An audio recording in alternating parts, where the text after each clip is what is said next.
Let's come to our second story, and our second story concerns Canada-US relations. Now, Canada and the US, ladies and gentlemen, are each other's partners, trading partners at least. 3.6 billion worth of goods and services crossing the border daily. They have a $1 trillion trade partnership.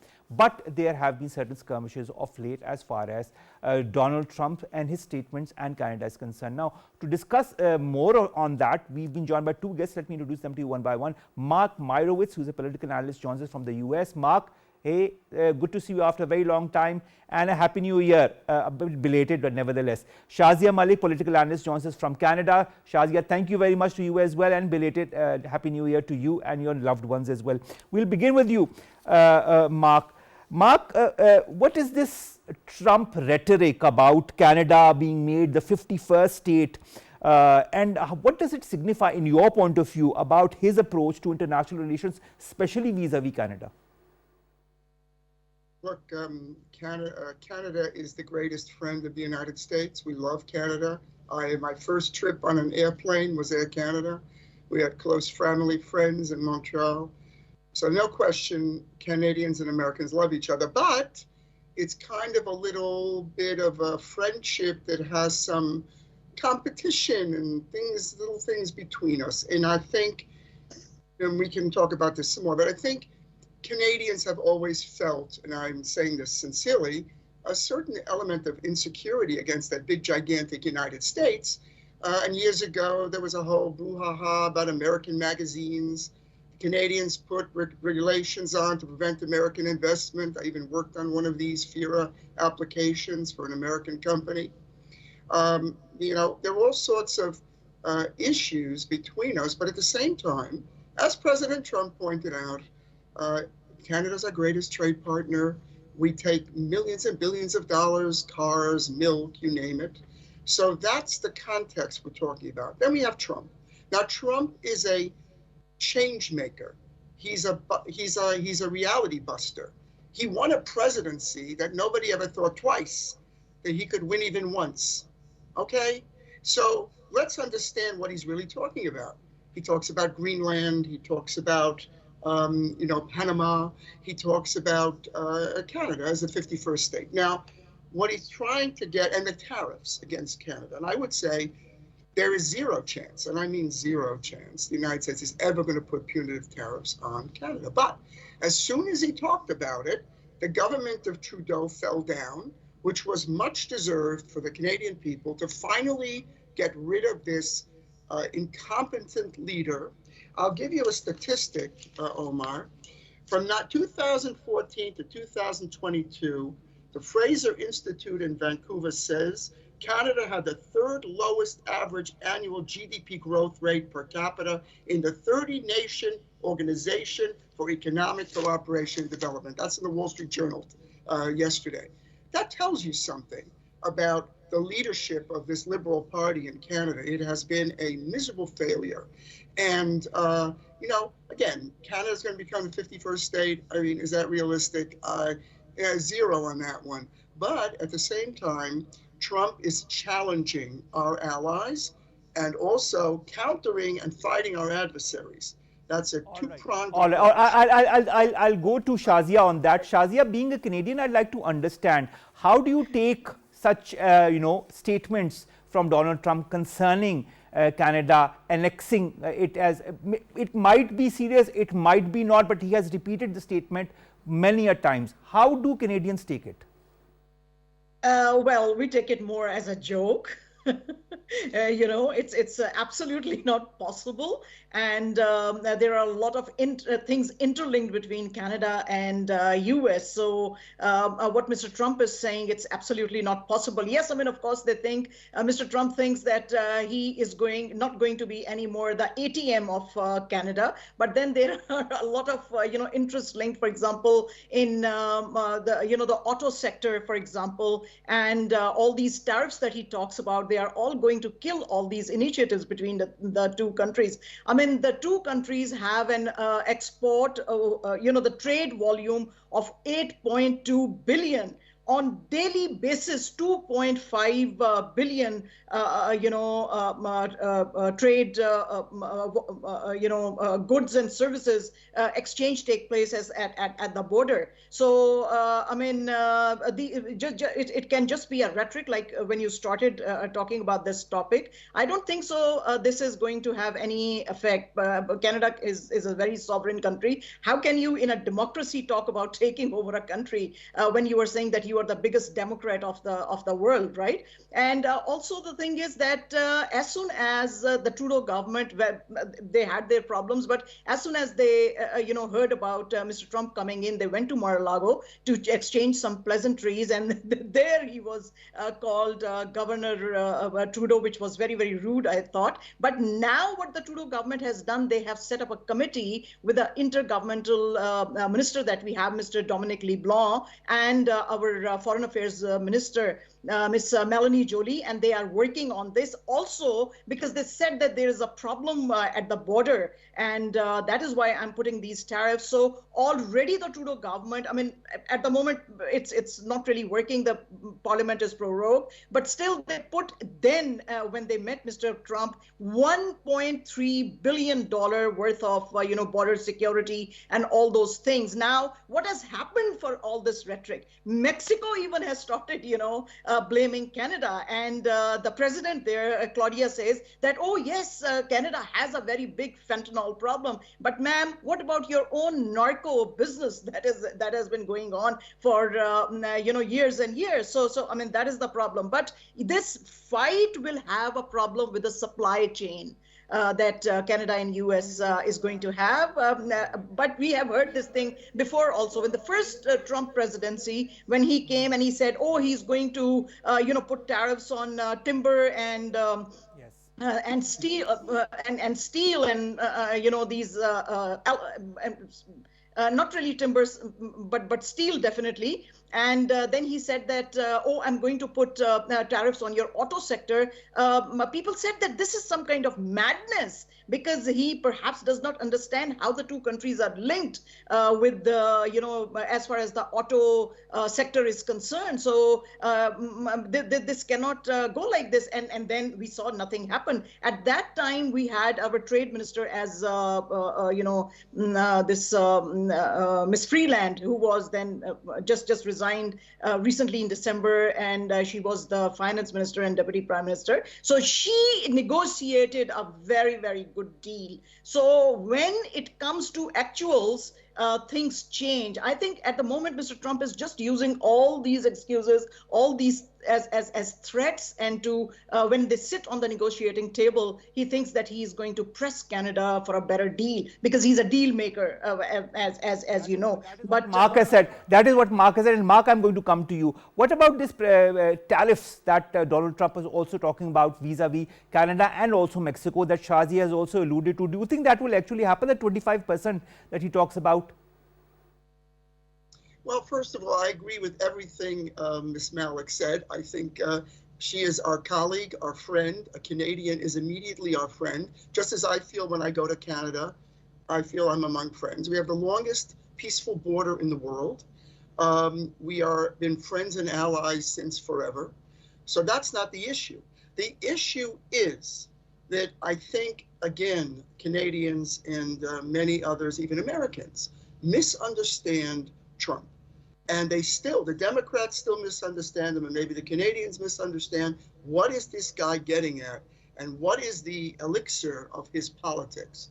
And by the way, if you talked about Chrystia Freeland, for example, she's a very able politician who Trudeau demoted. He wanted to demote her, so she resigned. And then how about the fact that Trudeau prorogued the parliament all the way to March rather than calling new elections now so that the country of Canada can get back on course? He is a complete loser and incompetent as a politician. He's not even the slightest little reflection of his great father, zero. And I spent a lot of time years ago, I was representing Canadian companies and trying to understand, we were helping them to understand American politics. And at that time, you talked about the softwood lumber. A lot of this stuff has been going on for a long time. But the new thing that goes into the soup is Donald Trump. And Donald Trump has a different mixture of politics. And what he's doing with an ally, and it's true, it's very, very, I don't know, challenging. But the Canadian people, I think, Trudeau, they're throwing him out. Okay, you see that? In 5 minutes, he's out the door.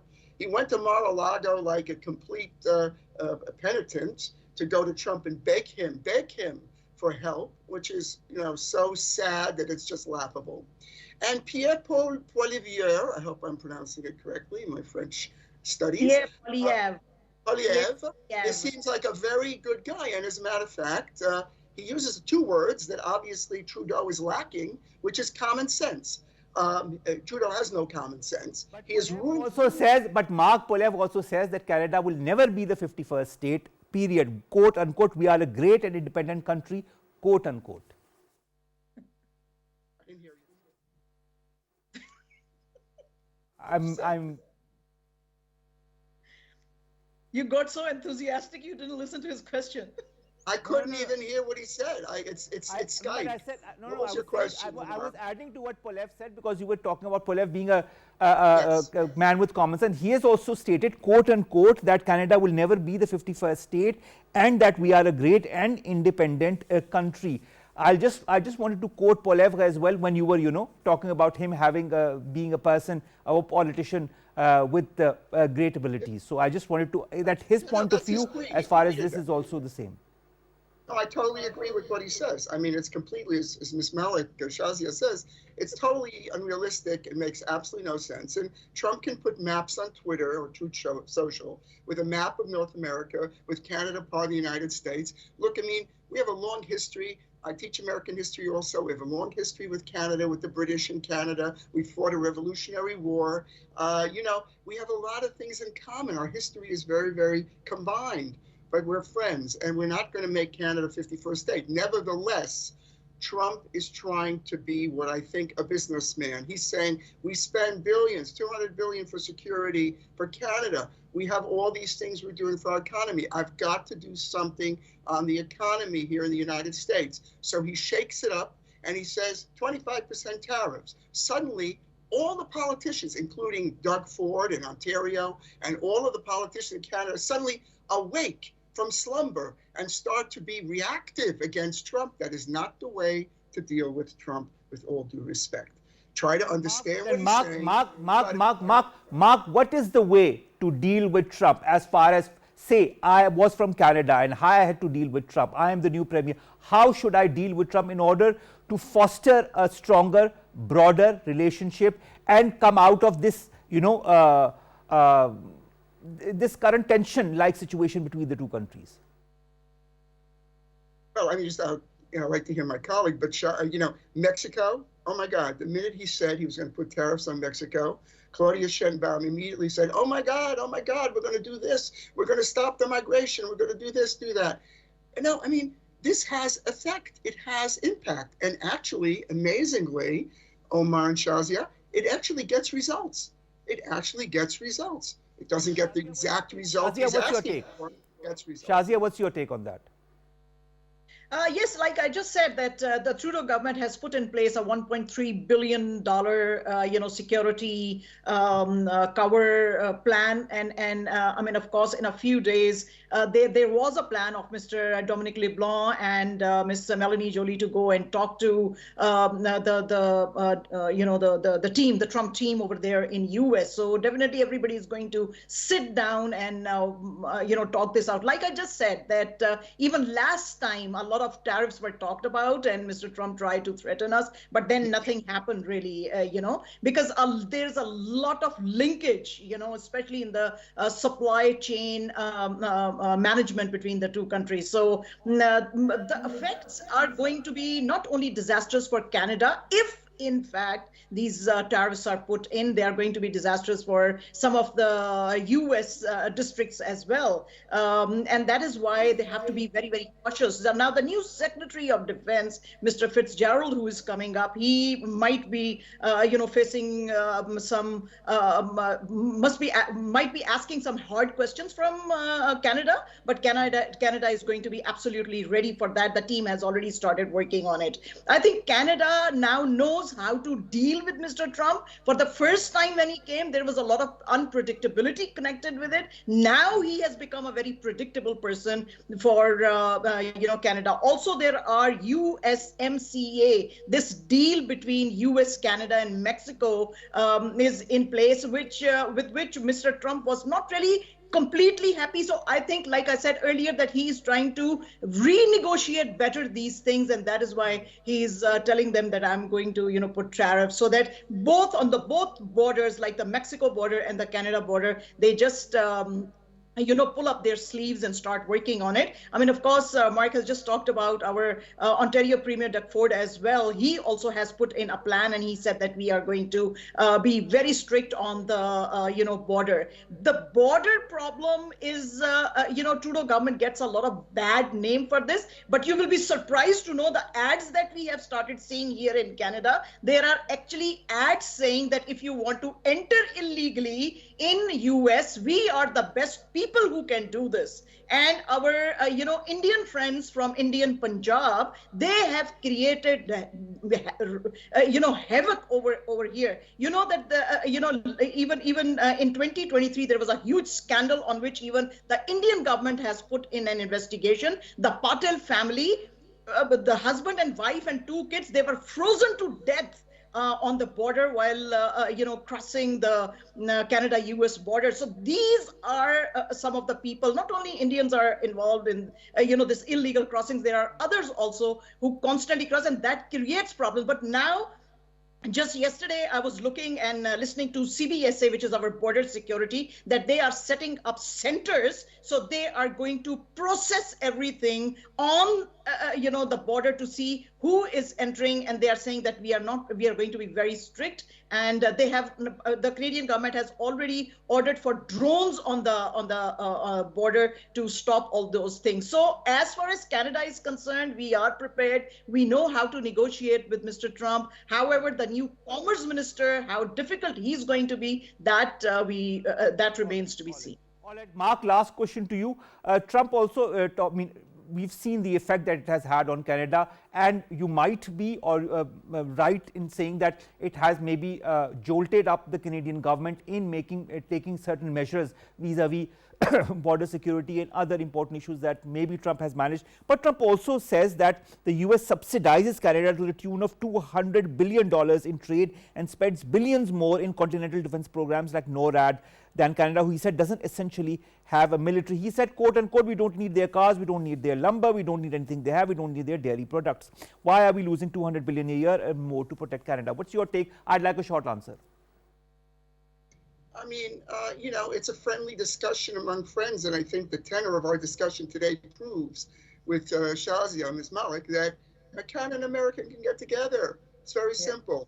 Trump is an unknown to many around the world, including our allies. But the ones who should be really worrying are the adversaries of the United States, like Iran and others, who are the adversaries, the malevolent adversaries. They should really worry. Our friends in Canada know we are deeply friends and that we mean the best for our relationship and our alliance, but I'm sure our competent leaders on both sides can sit down and figure it out. And Marco Rubio is certainly going to be a terrific Secretary of State, working with his counterpart in Canada on the common goal of keeping the North American continent free and democratic. And, I love, by the way, the last point, I love the Canadian Parliament. It's lively, they applaud. It's absolutely wonderful to watch. And you know what? It's a democracy like ours. And, oh, Canada, I'm all for it. So there you go. All right, Shazia, what's your parting comment as far as all of this is concerned? Do you feel that this is just a small phase and things will be eventually sorted out between the two countries? Absolutely. That's what I was asking Mark, and that's what I'm asking you. Now, do you watch this Netflix show, The Diplomat? Omar? Or Mark? No. Okay. If you watch that, you will see soon that short answer, we're short of time. Yeah. Diplomacy will seep in. As simple as that. All right, diplomacy will seep in, and of course, a lot of hard facts, a lot of hard statements taken out by Trump vis-a-vis Canada. How will Canada react in the long term, in the short term? This is something we will see in the coming days as well. Thank you very much, Mark Meirowitz, joining us all the way from the US. And thank you very much, Shazia Malik, joining us all the way from Canada to talk about the Canada-US relations in the circumstances of these statements by Donald Trump. Thank you very much to both of my guests.